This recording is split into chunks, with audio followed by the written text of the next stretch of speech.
Hello guys, তোমরা সবাই কেমন আছো? আশা করি সবাই ভালো আছে। তো আজকে আমি আছি মা শ্যামা সুন্দরী মায়ের দর্শন করতে। তো সামনে আমার দাদাভাই হেঁটে যাচ্ছে, তাও দেখাচ্ছি। দাদাভাইয়ের সাথে যাচ্ছি, পরে চুন মা যুক্ত হবে। ঠিক আছে? তো এখন যাচ্ছি, এবার এখান থেকে ট্রেন ধরবো। আমি পিসির বাড়িতে আছি এখন। তো আমি এখন নরেন্দ্রপুর স্টেশনে এসেছি। তো ওখানে আমার পিসির বাড়ি। তো এখন ট্রেন ঢুকছে, এখনই জাস্ট ট্রেন ঢুকবে। দাদাভাই দাঁড়িয়ে আছে, দেখছি যে ট্রেন এসছে কি আসেনি। যাই হোক, ট্রেন ঢুকে গেছে। তো তোমার সাথে আমি আবার একটু পর দেখা করছি। তো এখানে আজকে সকালে ভালোই গরম গরম ছিল, ভালোই। তো এই জন্য হাফ হাতা গেঞ্জি পরেছিলাম, এটাই আর কি। তো এখন যাচ্ছে হেঁটে হেঁটে সামনের দিকে। আর এবার শিয়ালদা পৌঁছানোর পরের লুক এটা, সামনে ভিডিও, মাঝে ভিডিও কোনো করা হয়নি।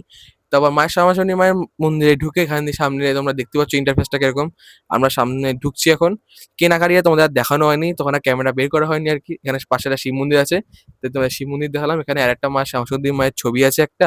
তারপর এখান দিয়ে সোজা ঢুকতে হয়, এটা আমার সামনের ছোট মা যেটা বলছিলাম আর কি। তো এখান দিয়ে গিয়ে এইখানে এই সাইডে আছে হলো মা শ্যামাসুন্দরী মায়ের ঘর, মানে গর্ভগৃহ যেটা বলে। কি সুন্দর অপূর্ব লাগছিল দেখতে, সত্যি আমি দেখে পুরো মন জুড়িয়ে গেছিল একদম। তো অনেকদিন ধরে যাওয়ার ইচ্ছা ছিল আমাদের, যাবো যাবো, তো ফাইনালি আমার ইচ্ছাটা পূরণ হলো। এখানে আমার ছোট পাশে দাঁড়িয়ে আছে। তো পুজো টুজো দিয়ে বেরোনোর পর ওখানে আমাদের প্রসাদ দেওয়া হয়েছিল মা শ্যামাসুন্দরী মায়ের।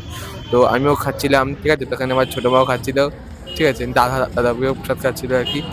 ছোট মা দেখাতে নিয়ে একটু খেসে ফেলেছে ছোট মা আর কি। আর দাদা একটু লজ্জা মুখই ঘুরিয়ে নিয়েছে। যাই হোক, এইটা হলো মা শ্যামাসুন্দরী মায়ের মন্দিরের পুরো লুকটা, মানে যে ঘরটা আর কি। নিচে থেকে দেখালাম। আর তোমার বেরোনো লস্যি খেলাম আর কি, কিছু খাবো কি করে লস্যি। তো বাই বাই, পরে দেখা হবে আবার অন্য কোনো ভিডিওতে।